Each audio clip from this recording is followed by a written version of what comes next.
Hello दोस्तों, नमस्ते। स्वागत है आप लोगों का हमारे यूट्यूब चैनल हिंदी स्टोरी में। आज हम लोग हमारे हिंदी साहित्य के प्रसिद्ध लेखक मुंशी प्रेमचंद जी का गबन उपन्यास का अध्याय 41 कवर करेंगे। इसके पहले के सभी एपिसोड मेरे चैनल पर अपलोड है। यदि आप लोगों ने उसे नहीं देखा है तो जाके देख सकते हैं। तो चलिए बिना कुछ कहे हुए हम लोग इस एपिसोड को शुरू करते हैं। अध्याय 41। रतन पात्रों में जल्पा को तो ढाढ़स देती रहती थी, पर अपने विषय में कुछ न लिखती थी। जो आप ही व्यवस्थित हो रही हो वह उससे अपनी व्यवस्थाओं की कथा क्या सुनाती। वही रतन जिसने रुपयों की कभी कोई हैसियत ना समझी, इस एक ही महीने में रोटियों को भी मोहताज हो गई। उसका व्यवहारिक जीवन बहुत सुखी ना हो, पर उसे किसी बात का अभाव न था। मरियल घोड़े पर सवार होकर यात्रा पूरी हो सकती है अगर सड़क अच्छी हो, नौकर चाकर, रुपए पैसे और भोजन आदि का सामग्री साथ हो, घोड़ा भी तेज हो तो पूछना ही क्या। रतन की दशा उसी सवार की सी थी। उसी सवार की भांति वह मध्यम गति से अपनी जीवन यात्रा कर रही थी। कभी कभी वह घोड़े पर झुझलाती होगी, दूसरे सवारों को उड़ जाते देखकर उसकी इच्छा होती होगी कि मैं भी इसी तरह उड़ती, लेकिन वह दुखी न थी। अपने नसीबों को वह न रोती थी। वह उस गाय की तरह थी तो एक पतली सी पगहिया के बंधन में पड़कर अपनी नाद के भूसे खली में मग्न रहती है। सामने हरे हरे मैदान है, उसमें सुगंधमय घासें लहरा रही है, पर वह पगहिया तोड़वाकर कहीं उधार नहीं जाता। उसके लिए उस पगहिया और लोहे की जंजीर में कोई अंतर नहीं। इवन को प्रेम की कितनी तुच्छा नहीं होती जितना आत्म प्रदर्शन को। प्रेम की तुच्छा पीछे आती है। रतन को आत्म प्रदर्शन के सभी उपाय मिले हुए थे। उसकी युवती आत्मा अपनी श्रृंगार और प्रदर्शन में मग्न थी। विनोद हंसी विनोद सैर सपाटा खाना पीना, यही उनका जीवन था, जैसे पर्याप्त सभी मनुष्यों का होता है। इसमें गहरे जल में जाने का भी उसे इच्छा थी। न प्रयोजन, देश भ्रमण है, ताश है, पालतू जानवर है, जीवन है, लेकिन विमरता को भुलाने का मनुष्य के पास कोई उपाय नहीं, इसके सिवा कि वह रोए, अपने भाग्य को कोसों से संसार से विरक्त होकर आत्महत्या कर ले। रतन की तकदीर ने पलटा खाया था। सुख और सपन भंग हो गया था और विमरता का कंगाल अब उसे खड़ा घूर रहा था। अब यह सब हुआ अपने ही हाथों। पंडित जी उस प्राणियों में थे जिन्हें मौत का फिक्र नहीं होती। उन्हें किसी तरह यह भ्रम हो गया कि दुर्बल स्वास्थ्य के मनुष्य अगर पद्य और विचार से रहे तो वह बहुत दिनों तक जी सकते हैं। वह पद्य और विचार की सीमा से बाहर कभी न जाते। फिर मौत को उससे क्या दुश्मनी थी जो खामखा उसके पीछे पड़ती।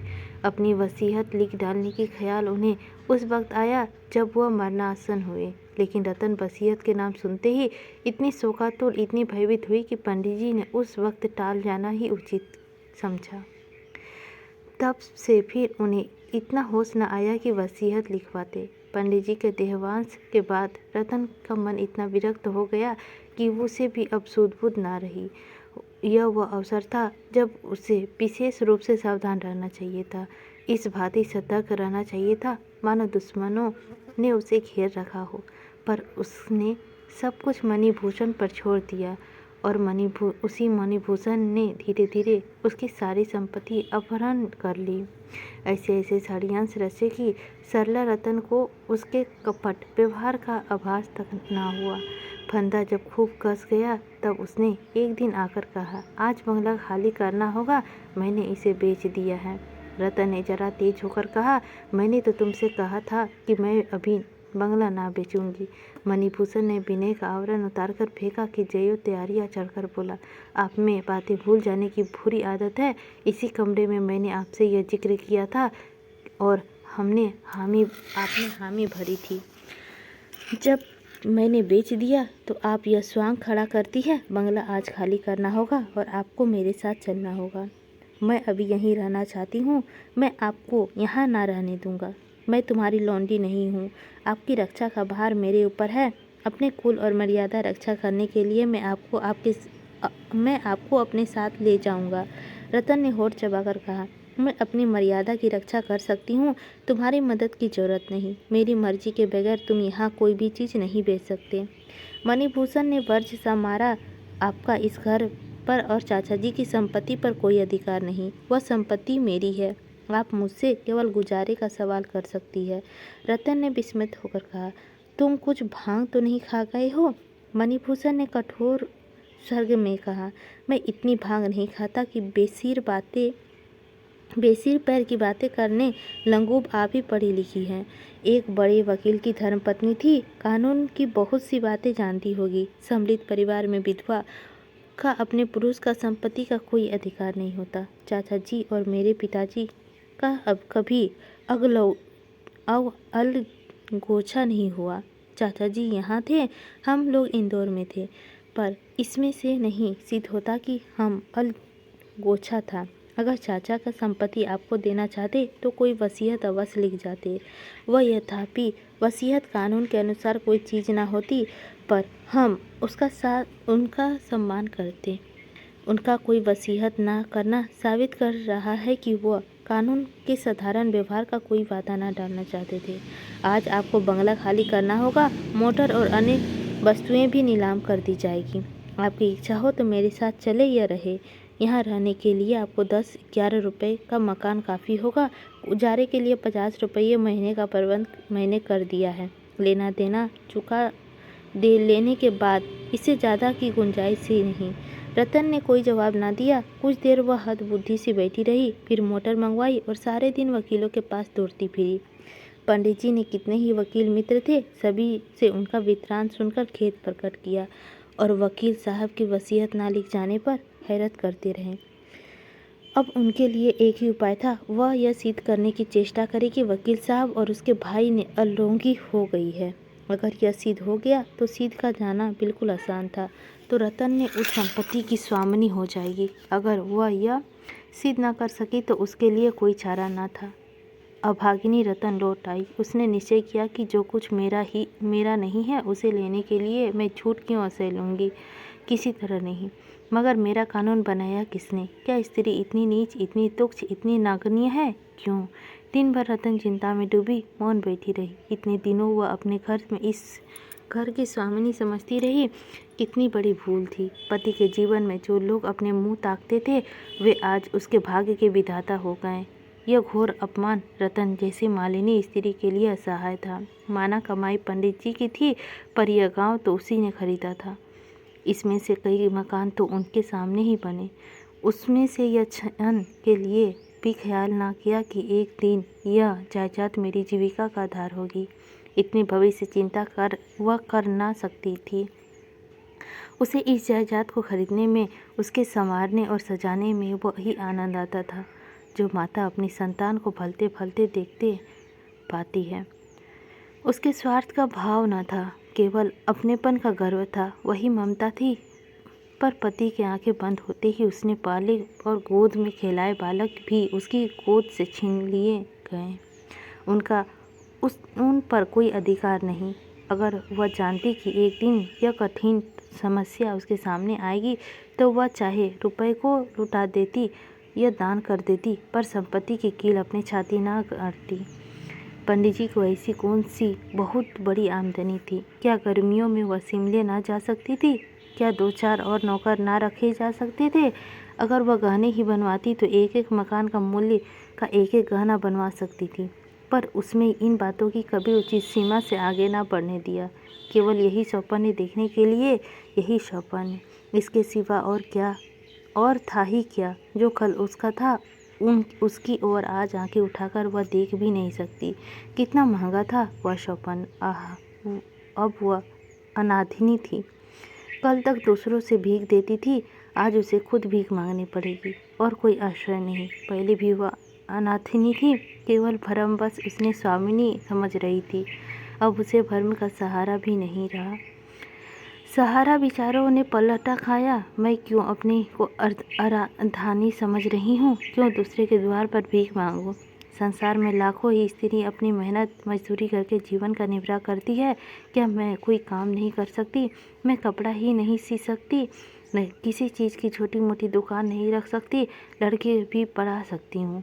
यही न होगा, लोग हंसेंगे, मगर मुझी पर हंसी का क्या परवाह। वह मेरी हंसी नहीं है, अपने समाज की हंसी है। शाम को द्वार पर कई ठेले वाले आए गए। मणिभूषण ने आकर कहा, चाची जी, आप जो जो चीज़ें कहे लदवा कर भिजवा दो, मैंने एक मकान ठीक कर लिया है। रतन ने कहा, मुझे किसी चीज़ की ज़रूरत नहीं, न तुम मेरे लिए मकान लो। जिस मकान में मेरा कोई अधिकार नहीं वह मैं हाथ से भी नहीं छोड़ सकती। मैं अपने घर से कुछ लेकर नहीं आई थी, उसी तरह लौट जाऊंगी। मणिभूषण ने लज्जित होकर कहा, आपका सब कुछ है, यह आप कैसे कहती है कि आपका कोई अधिकार नहीं। वह मकान देख लो, 15 रुपये किराया है। मैं तो समझता हूँ आपको कोई कष्ट ना होगा। जो जो चीज़ें आप कहें मैं वहाँ पहुँचा दूँ। रतन ने व्यंग्य आंखों से देखकर कहा, तुमने 15 रुपये का मकान मेरे लिए व्यर्थ लिया। इतना बड़ा मकान लेकर मैं क्या करूँगी। मेरे लिए एक कोठरी काफ़ी है जो 2 रुपये में मिल जाएगी। सोने के लिए ज़मीन है ही, दया का बोझ सिर पे जितना कम हो उतना ही अच्छा। मणिभूषण ने बड़े विनम्र भाव से कहा, आखिर आप चाहती क्या है, उसे कहिए तो। रतन ने उत्तेजित होकर बोली, मैं कुछ नहीं चाहती। मैं इस घर की एक तिनका भी अपने साथ ना ले जाऊंगी। जिस चीज़ पे मेरा कोई अधिकार नहीं, वह मेरे लिए वैसी ही है जैसे किसी गैर आदमी की चीज़। मैं दया की भिखारनी ना बनूंगी। तुम इस चीज़ों के अधिकारी हो, ले जाओ। मैं जरा भी बुरा नहीं मानती। दया की चीज़ ना ज़बरदस्ती ली जा सकती है, ना ज़बरदस्ती दी जा सकती है। संसार में हजारों विधवाएं हैं जो मेहनत मजदूरी करके अपना निर्वाह कर सर रही है। मैं भी वैसी ही हूँ, जो भी उसी तरह मजदूरी करूँगी, और अगर ना कर सकूँ तो किसी गड्ढे में डूब मरूँगी। जो अपना पेट भी ना पाल सके, उसे जीते रहने का, दूसरों के बोझ बनने का कोई हक नहीं है। यह कहती हुई रतन घर से निकली और द्वार की ओर चली। मणिभूषण ने उसका रास्ता रोककर कहा, अगर आपकी इच्छा ना हो तो मैं बंगला अभी ना बेचूं। रतन ने जलती हुई आंखों से उसकी ओर देखा। उसका चेहरा तमतमाया हुआ था। आंसुओं से उमड़ते हुए बेग को रोक कर बोली, मैंने कह दिया, इस घर की किसी चीज़ से मेरा नाता नहीं है। मैं किराए की लौंडी थी। लौंडी का घर से क्या संबंध है। न जाने किस पापी ने यह कानून बनाया था। अगर ईश्वर कहीं है तो वह उनके लिए कोई न्याय होता है। तो एक दिन उसी के सामने उस पापी से पूछूंगी, क्या तेरे घर में माँ बहनें ना थी? तुझे उसका अपमान करते लज्जा ना आई? अगर मेरी जवान में इतनी ताकत होती तो सारे देश में अब उसकी जवान पहुंचाती। तो मैं सब स्त्रियों से कहती, बहनों, किसी सम्मिलित परिवार में विवाह मत करना, और अगर करना तो जब तक अपना घर अलग ना बनवा लो, चैन की नींद मत सोना। यह मत समझो कि तुम्हारे पति के पीछे उस घर में तुम्हारा मान के साथ पालन होगा। अगर तुम्हारे पुरुष ने कोई लड़का नहीं छोड़ा तो तुम अकेली रहो, चाहे परिवार में। एक ही बात है, तुम अपमान की मजदूरी से नहीं बच सकती। अगर तुम्हारे पुरुष ने कुछ छोड़ा है तो अकेली रहकर तुम उसे भोग सकती हो। परिवार में रहकर तुम्हें उसके हाथ धोना पड़ेगा। परिवार तुम्हारे लिए फूलों का सेज नहीं, कांटों का सैया है। तुम्हारा पार लगाने वाली नौका नहीं, तुम्हें निगल जाने वाला जंतु।